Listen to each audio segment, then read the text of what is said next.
నమస్తే, welcome to four sides TV. నేను విజయ్ శంకర్. ముందుగా హెడ్లైన్స్ చూద్దాం. రంగారెడ్డి జిల్లా కోర్టులో రెచ్చిపోయిన ఖైదీ, న్యాయమూర్తిపై దాడికి యత్నం.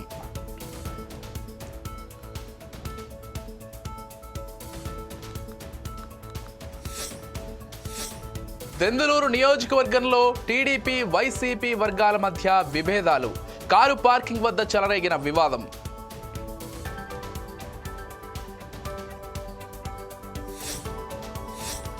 ఉద్రిక్తతల నడుమ భూసర్వే, భూములు వదులుకోవడానికి సిద్ధంగా లేం.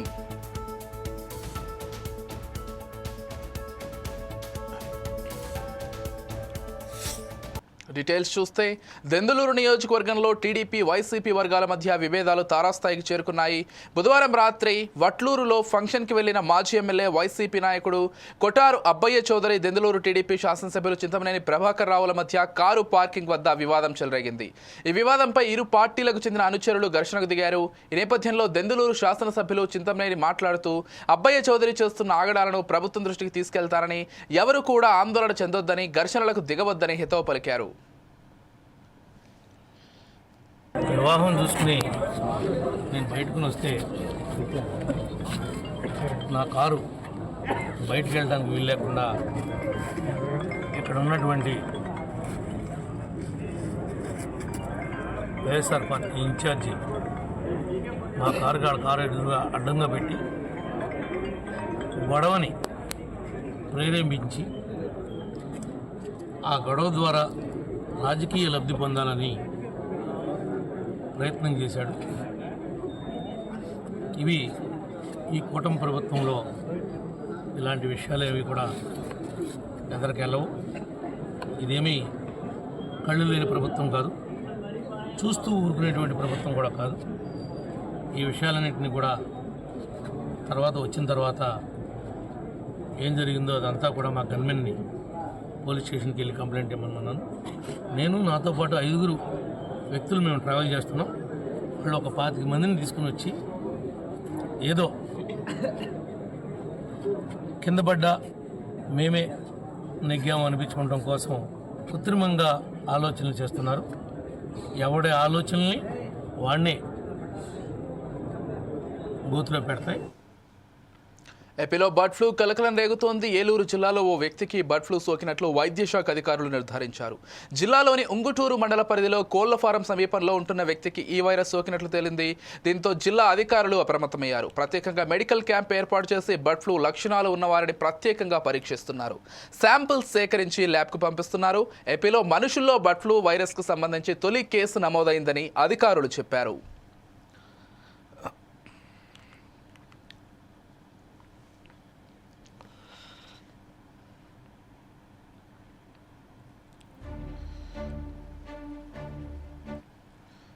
ఉభయ గోదావరి జిల్లాలతో పాటు ఉమ్మడి కృష్ణా జిల్లాలో బర్డ్ ఫ్లూ వైరస్ తీవ్రత ఎక్కువగా ఉంది. కానూరులో కోళ్లకు బర్డ్ ఫ్లూ సోకినట్లు ఇప్పటికే నిర్ధారణ కాగా, ఉభయ గోదావరి జిల్లాలో సుమారు 50 లక్షల పైచిలుకు కోళ్లు ఈ వైరస్తో చనిపోయినట్లు అధికారులు చెబుతున్నారు. కొంతకాలం పాటు చికెన్కు దూరంగా ఉండాలని వైద్య శాఖ అధికారులు ప్రజలకు సూచించారు. అధికారుల హెచ్చరికలు సోషల్ మీడియాలో ప్రచారం కారణంగా చికెన్ కొనుగోళ్లు తగ్గడంతో తెలుగు రాష్ట్రాల్లో చికెన్ ధరలు పడిపోయాయి.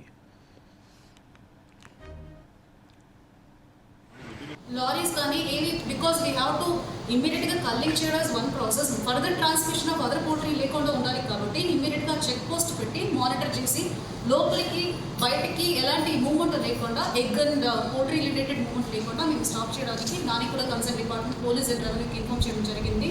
Boiled egg, so 70 degree Celsius పైన ఆ వైరస్ సర్వైవ్ అవ్వదు కాబట్టి, మన బాయిల్ టెంపరేచర్ 100 డిగ్రీ సెల్సియస్ కాబట్టి ఎలాంటి ట్రాన్స్మిషన్ జరగదు అనే మెసేజ్ దయచేసి అందరూ అర్థం చేసుకోండి.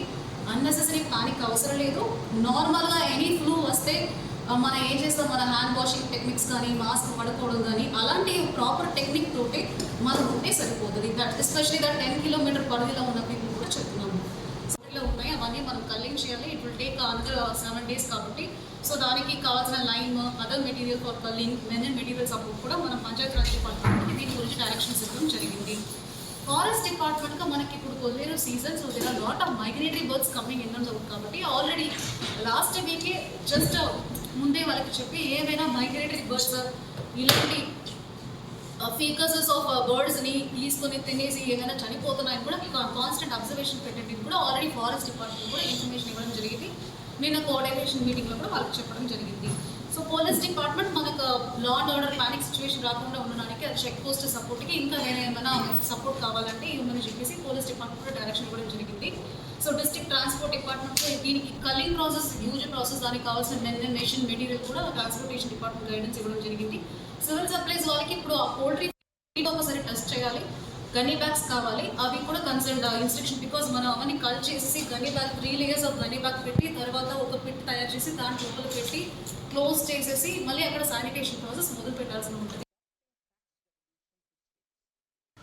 బర్డ్ ఫ్లూ ప్రభావంతో వేల్పూరులోని కోళ్ల ఫారాన్ని తనకు తహసీల్దార్ అశోక్ వర్మ పరిశీలించారు.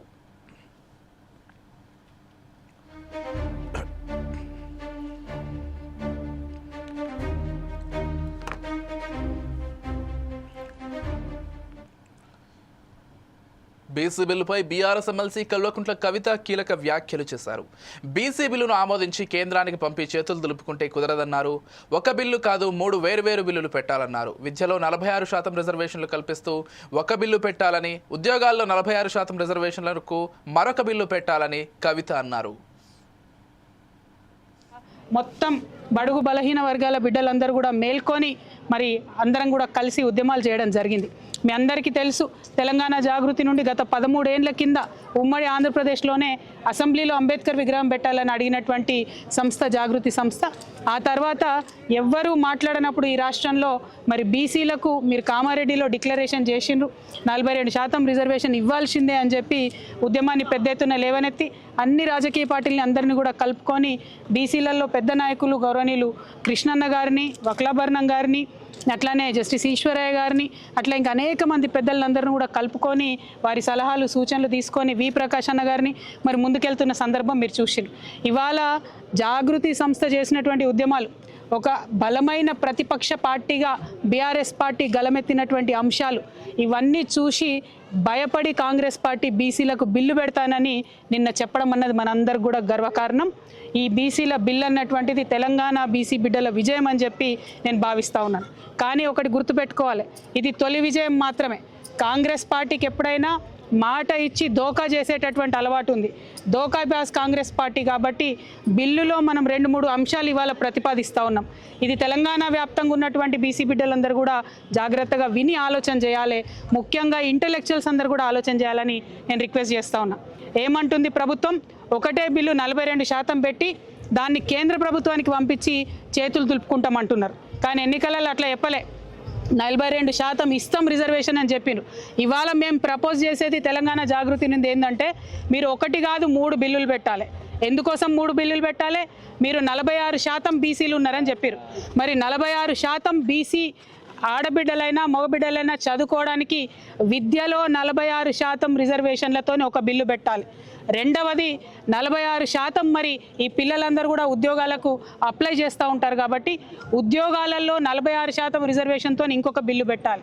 పొలిటికల్గా వాస్తవానికైతే మీరు తప్పు లెక్కలు చేసినప్పటికీ వచ్చిన 46% పొలిటికల్ పెట్టాలి రిజర్వేషన్. కానీ మీరు 42 ఎన్నికలలో చెప్పిన కనీసం 42%తోనన్నా మీరు పొలిటికల్ రిజర్వేషన్ కోసం 3వ బిల్లు పెట్టాలి. ఎందుకు 3 సపరేట్ బిల్లులు పెట్టమని డిమాండ్ చేస్తూ ఉన్నామంటే మీరు ఈ బిల్లులు అన్ని అంశాలు ఒకటే బిల్లులో పెట్టి కేంద్రం మీద తోసేసి చేతులు దులుపుకుంటే మీరు కేవలం మభ్యపెట్టినట్టయితే తప్పితే ఆ వాస్తవమైనటువంటి బెనిఫిట్ బీసీ బిడ్డలకు దక్కదు. నిజంగానే బీసీలు 46% కన్నా ఎక్కువ ఉన్నారు, 52% ఉన్నారని చెప్పి ఎప్పుడో కేసీఆర్ గారు చేసిన సర్వేలో తేలింది. కానీ మీరు అది కాకుండా తప్పు లెక్కలు చేసి 46 అన్నారు. మరి 46% ఉంటే 46% మందికి విద్యలో అయితే రిజర్వేషన్ ఉండాలి కదా. ఈ విషయం స్టూడెంట్స్ అందరూ కూడా బాగా ఆలోచించాలి. ఇవాళ బీసీ స్టూడెంట్స్ అందరూ కూడా సీరియస్గా ఈ అంశాన్ని తీసుకొని సపరేట్ బిల్ ఎడ్యుకేషన్ కోసం పెట్టాలనేటటువంటిది మనం ఖచ్చితంగా డిమాండ్ చేయాలి. రెండవది ఎంప్లాయ్మెంట్ కోసం చూసేటటువంటి పిల్లలు మరి నిజంగానే మన జనాభా 46% ఉంటే ఎందుకు 42% ఇస్తారు? 46 ఉంటే 46 ఇవ్వాలని ఎంప్లాయ్మెంట్లో సపరేట్గా పెట్టాలని డిమాండ్ చేయాలి. ఇక మూడవది పొలిటికల్ రిజర్వేషన్ కాంగ్రెస్ పార్టీ చెప్పినట్టుగా 42% ఇవ్వాల్సినటువంటి అవసరం ఉంది. అయితే ఇందులో కూడా ఒకటే, మీరు ఇవాళ బిల్లు పెట్టి ఇమీడియట్గా నెక్స్ట్ డే నోటిఫికేషన్ ఇచ్చి మీరు ముందుకెళ్ళినట్టయితే ఎన్నికలలో అది సాధ్యపడుతుంది. కానీ మీరు ఇవాళ బిల్లు పెట్టి వీళ్ళు కోర్టుకు వెళ్ళేటటువంటి అవకాశాలు ఇచ్చి ఆ చేతులు తులుపుకునే ప్రయత్నం చేస్తున్నారని నిర్దుష్టమైనటువంటి సమాచారం మా దగ్గర వస్తున్నది.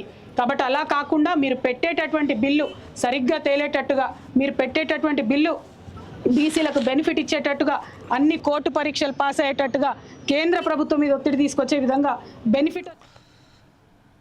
పాత బస్తీ బ్రాహ్మణ వీధి శ్రీ వెంకటేశ్వర స్వామివారి దేవస్థానం వార్షిక బ్రహ్మోత్సవాల సందర్భంగా పవిత్ర కృష్ణానదిలో శ్రీవారి తెప్పోత్సవ కార్యక్రమం అత్యంత ఘనంగా జరిగింది.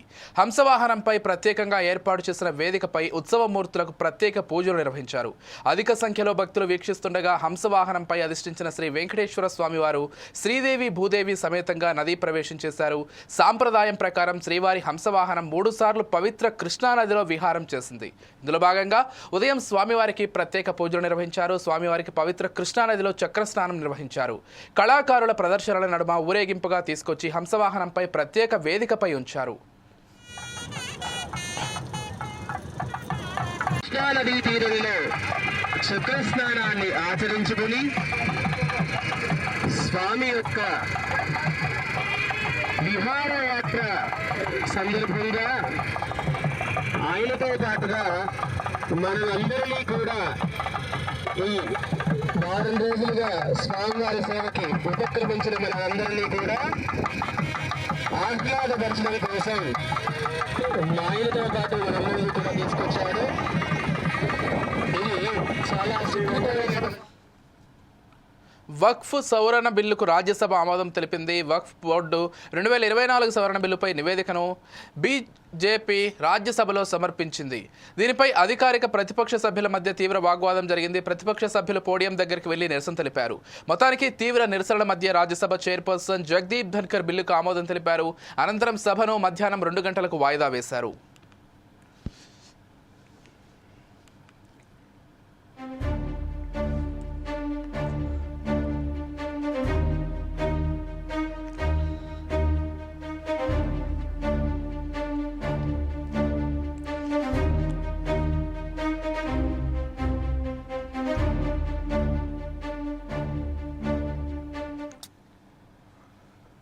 జేపీసీ నివేదికను రాజ్యసభ ప్రతిపక్ష నేత మల్లికార్జున ఖర్గే తప్పుబట్టారు. జేపీసీ నివేదికలో ప్రతిపక్ష సభ్యుల అభ్యంతరాలను పరిగణలోకి తీసుకోలేదని తెలిపారు. అభ్యంతరాలను నివేదిక నుంచి తొలగించారని ఆరోపించారు. జేపీసీ నివేదికను తిరిగి వెనక్కి పంపించాలని డిమాండ్ చేశారు. ఏకాభిప్రాయం సాధించాకే బిల్లు ఆమోదించాలని కోరారు. వక్ఫ్ సవరణ బిల్లు రాజ్యాంగ విరుద్ధమని పేర్కొన్నారు. ప్రజాస్వామ్య వ్యతిరేకంగా కేంద్రం పనిచేస్తుందని ధ్వజమెత్తారు. నకిలీ నివేదికను ఎప్పటికీ అంగీకరించబోమని ఖర్గే స్పష్టం చేశారు.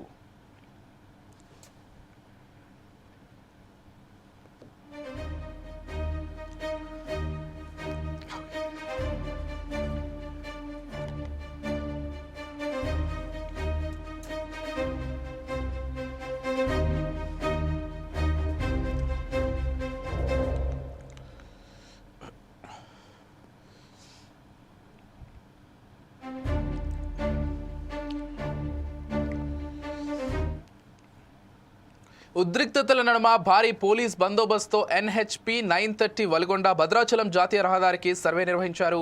మహబూబాబాద్ జిల్లా కేంద్ర శివారు సాలార్ తాండాలో ఘటన చోటు చేసుకుంది. జీవనోపాధి పొందుతున్న పంట పొలాల్లో నుంచి వెళ్తున్న వలిగొండ భద్రాచలం జాతీయ రహదారి P930 అలైన్మెంట్ మార్చాలంటూ గత కొద్ది రోజులుగా భూ నిర్వాసితులు సర్వే అధికారులను అడ్డుకొని ఆందోళన చేస్తున్నారు. వందలాది మంది పోలీసులు, రెవెన్యూ పోలీసులు, నేషనల్ హైవే అధికారులు సలార్ తాండాకు చేరుకొని భూ నిర్వాసిత గిరిజన రైతులను అదుపులోకి తీసుకుని కురవి పోలీస్ స్టేషన్కు తరలించారు. గిరిజన రైతులు బలవంతంగా భూములను లాక్కోవద్దంటూ అధికారులకు వ్యతిరేకంగా నినాదాలు చేశారు. భూ నిర్వాసిత రైతు లక్ష్మీనారాయణ మాట్లాడుతూ బీఆర్ఎస్కు చెందిన ఎమ్మెల్సీలు, ఎమ్మెల్యేల భూములు పోతున్నాయంటూ గతంలో 2 సార్లు అలైన్మెంట్ను మార్చారని, తండా మధ్యలో నుంచి ఎన్హెచ్ పోవడంతో గిరిజన రైతుల భూములు పోతున్నాయని, ఎన్నికల ముందు సమస్యను పరిష్కరిస్తామని ఎంపీ బలరాం నాయక్, ఎమ్మెల్యే మురళీ నాయకులు హామీ ఇవ్వడంతో ఓట్లు వేసి గెలిపించామని, తీరా ఇప్పుడు వారు హామీ నిలబెట్టుకోలేదని కేంద్ర మంత్రులు కిషన్ రెడ్డి, బండి సంజయ్ సంబంధించి కూడా ఆయన విమర్శలు చేశారు. ఒలిగొండ టు భద్రాచలం వెళ్ళే 930 నేషనల్ హైవే రోడ్డు సర్వే విస్తీర్ణంలో భాగంగా కావాలని 2017 నుంచి ఇప్పటి వరకు సర్వేలు అంటూ అక్కడ శంకర్ నాయక్ ల్యాండ్ చుట్టూ తిప్పి దాన్ని కాపాడుకుంటానికి అటు తిప్పినారు. ఇక్కడికి వచ్చే వరకు హరిప్రియ వెంచర్ కాజ్ చేయడానికి ఇక్కడ తప్పించారు. ఫస్ట్ చేసిన అలాజ్మెంట్ వదిలిపెట్టిరు, సెకండ్ వదిలిపెట్టిరు, థర్డ్ వదిలిపెట్టిరు, ఫోర్త్ అలాజ్మెంట్ ఇప్పుడు ఫైనల్ చేసినాం అనుకుంటూ మళ్ళీ సర్వేకి వచ్చి మా లంబాడి సోదరులది భూములు అటు కలెక్టర్ ఆఫీసు గుంజుకున్నారు, అక్కడ మెడికల్ కాలేజీ గుంజుకున్నారు, ఇక్కడ వచ్చేసి మళ్ళీ ఇటు నేషనల్ హైవే సూర్యాపేట నర్సంపేట పోయేది గుంజుకున్నారు. దీన్ని ఇదే కొనసాగించుకుంటూ మా ఎస్టీ సోదరులని నిండా ముంచుకుంటూ మళ్ళీ అక్కడికి వచ్చిన గిరిజన యూనివర్సిటీ కూడా మళ్ళీ మా లంబాడి సోదరులదే బండిలో భూములు లాక్కుంటూ ఈ విధంగా వాళ్ళ అమ్మాడి సోదరులకు అన్యాయం చేసుకుంటూ దీన్ని సర్వేని అలాజ్మెంట్ మార్చి మున్సిపాలిటీ తీర్మానం ఉంది 5 కిలోమీటర్ల తర్వాతనే అనేది ఒక తీర్మానం కూడా మున్సిపాలిటీ వాళ్ళు చేసిండ్రు. దాన్ని కూడా పాటించకుండా పోలీసు వాళ్ళని పెట్టి 300-400 మంది పోలీసు వాళ్ళని పెట్టి బలత్కరంగా 4 గంటల రేత్రి వచ్చి అందరినీ ఆడ మొగ తేడా లేకుండా ఎత్తుకపోయి స్టేషన్లలో పెట్టి సర్వే చేసుకోవడం ఇది దుర్మార్గమైన పని. దీనికి ఎంత దూరమో పోయి గడ్కరీ దానికి లెటర్లు పెట్టినాం, ఎమ్మెల్యే గారికి పెట్టినాం, ఎంపీ గారికి పెట్టినాం, వెంకటరెడ్డి గారు మినిస్టర్కి పెట్టినాం, బండి సంజయ్ గారికి పెట్టినాం, హుస్సేన్ నాయక్ గారికి పెట్టినాం. ఆఖరికి నిన్నగాక మొన్న సీఎం గారికి కూడా మెమోరాండం ఇవ్వడం జరిగింది. ఈ అలాజ్మెంట్ 4వది కరెక్ట్ కాదు, ఫస్ట్ చేసింది బాగానే ఉంది, లాస్ట్కి 5 కిలోమీటర్ల తర్వాత చేసింది బాగానే ఉంది. ఇది కావాలని కాంగ్రెస్ పార్టీలో మేము ఉన్నందుకు మా భూములన్నీ లాక్కొని మమ్మల్ని నిండా దొక్కడానికి ట్రై చేస్తారు. వాళ్ళు పెట్టిపోయిన జీవోని వీళ్ళు మా చేతులు ఏం లేదని ఇప్పుడున్న ఎంపీ ఎమ్మెల్యే కూడా చేతులు ఎత్తేస్తారు. దీన్ని పునర్పరిశీలించి కలెక్టర్ గారు కానీ ఆర్డీఓ గారు కానీ నేషనల్ ఎన్హెచ్కి సంబంధించిన అధికారులు కానీ దీన్ని పునరాలోచించి 5 కిలోమీటర్ల తర్వాత వేయాలని మా రైతుల పక్షాన మా ఎస్టీ సోదరుల పక్షాన మేము తమ 2 రోజుల క్రితం జీవిత ఖైదు శిక్ష విధించినందుకు న్యాయమూర్తిపై కిరణ్ సింగ్ అనే వ్యక్తి చెప్పు విసరడంతో రంగారెడ్డి జిల్లా కోర్టులో తీవ్ర ఉద్రిక్తత దారితీసింది. ఈరోజు వేరే కేసులో కిరణ్ సింగ్ని కోర్టులో హాజరుపరిచారు. ముందు ఇచ్చిన తీర్పును దృష్టిలో ఉంచుకొని జైలర్ కొడుతున్నాడని న్యాయమూర్తికి చెప్తా అని ముందుకు వచ్చి న్యాయమూర్తిపై చెప్పు విసరడం జరిగింది. న్యాయమూర్తిపై జరిగిన ఈ దాడిని న్యాయ వ్యవస్థపై జరిగిన దాడిగా పరిగణిస్తూ భవిష్యత్తులో ఇలాంటి సంఘటనలు పునరావృతం కాకుండా కఠిన చర్యలు తీసుకోవాలని రంగారెడ్డి జిల్లా బార్ అసోసియేషన్ తరఫున రంగారెడ్డి జిల్లా బార్ అసోసియేషన్ అధ్యక్షుడు కొండలరెడ్డి కోరారు. రేపు తెలంగాణ రాష్ట్ర వ్యాప్తంగా అన్ని బార్ అసోసియేషన్లలో నిరసన ధర్నాకి పిలుపునిచ్చారు. ఒక ముద్దాయి నిన్న అతని కన్విక్షన్ పడ్డది 9th అడిషనల్ డిస్ట్రిక్ట్ జడ్జి కోర్టులో. సో ఇవాళ ఇంకొక కేసులో అపియర్ అయితే ఆ కేసు అపియర్ అయిన తర్వాత బయటకు వెళ్ళే క్రమంలో అతను చెప్పు తీసి జడ్జి గారికి డైరెక్ట్ కొట్టిండు. అక్కడి నుంచి ఎక్కడైతే ఆయన నిలబడ్డాడో ఆ ప్లేస్ నుంచి జడ్జి గారి మీద విసిరేసడం వల్ల తనకు కూడా దెబ్బలు తల్లి. ఆ విషయం తెలియగానే ఇమ్మీడియట్గా మేము బార్ అసోసియేషన్ ప్రెసిడెంట్, మా సెక్రటరీ గారు, మిగిలిన అందరు అడ్వకేట్స్, మా బాడీ వాళ్ళు కూడా వెళ్ళి అక్కడ మేడంను పరామర్శించడం. తర్వాత తనను కూడా వేరే ఇంకొక కేసు ఉంది, ఆయన చాలా రెగ్యులర్ అఫెండర్, అయినా చాలా కేసులు ఉన్నాయంట. ఆయన ఆల్రెడీ కన్విక్టెడ్, జైల్లోనే ఉన్నాడు, కన్విక్టెడ్ అక్యూజ్డ్ అయినా. సో అలాంటి వ్యక్తిని పోలీసులు కూడా వచ్చిన ఎవరైతే ప్రొటెక్షన్ వాళ్ళు ఎస్కార్ట్ పోలీసులు ఉంటారు వారు కనీసం కూడా జడ్జి గారి మీద దాడి జరిగిన తర్వాత కూడా ఎలాంటి చర్యలు తీసుకోకుండా తనని తీసుకొని ఇంకొక కోర్టులో కూడా అప్పీరెన్స్ తీసుకెళ్లారు. ఆ క్రమంలో మేము అతను తీసుకొచ్చి పోలీసు వాళ్ళకి అప్పయిపోయిన తర్వాత తీసుకెళ్లారు. తన మీద కేసు కూడా ఆల్రెడీ రిజిస్టర్ చేయడానికి పోలీసు వారికి రిప్రజెంటేషన్ ఇచ్చిన డీసీపీ గారు కూడా వచ్చారు. అతన్ని తీవ్రంగా కఠినంగా శిక్షించాలి. అతను రెగ్యులర్ కేసెస్ చాలా ఉంటాయి.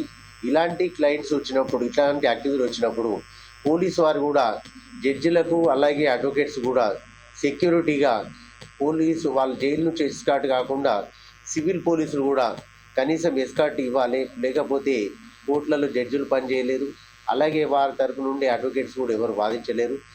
ఈరోజు జరిగిన చర్య ఏదైతుందో అది న్యాయ వ్యవస్థమై జరిగిన చర్య. ఎందుకంటే ఒక న్యాయ వ్యవస్థ యొక్క బాధ్యత, ఎవరైనా నేరం చేసినప్పుడు ఆ నేరస్తులకు శిక్షించవలసిన బాధ్యత న్యాయ వ్యవస్థపై ఉంటుంది. అదేవిధంగా ఈరోజు ఎవరైతే నేరస్తుడు కోర్టుకు రావడం జరిగిందో నిన్న అతనికి జీవిత ఖైదు విధించడం జరిగింది వేరే కేసులో. అంటే ఆల్రెడీ అతను చేసిన నేరాన్ని పూర్తిగా కోర్టు పరిగణలోకి తీసుకొని సాక్ష్యాలన్నీ కూడా అతన్ని జీవిత ఖైదుగా నిన్ననే విధించడం జరిగింది. అయితే అదేవిధంగా అతనికి ఆల్రెడీ వేరే కేసులో కూడా మళ్ళీ ఈరోజు కోర్టుకు తీసుకురావడం జరిగినప్పుడు కోర్టు హాల్లోకి వచ్చిన తర్వాత అతను ఏమన్నాడంటే, మమ్మల్ని జైలర్ సతాయిస్తున్నాడు చానాడా, జైలర్ నుంచి మాకు హాని జరుగుద్ది అన్న తర్వాత న్యాయమూర్తి జడ్జి గారు ఏం చేశారంటే, బాబు నీకు జరిగిన న్యాయం ఏం జరుగుతుంది నీకని చెప్పి దూరం నుంచి వినపడకపోతే కొంచెం దగ్గరికి వచ్చి చెప్పు అన్నప్పుడు అతడు ఉద్దేశపూర్వకంగా దగ్గరికి వచ్చేసి ఆల్రెడీ ఏం చెప్పకుండానే చెప్పు ఇసరడం జరిగింది.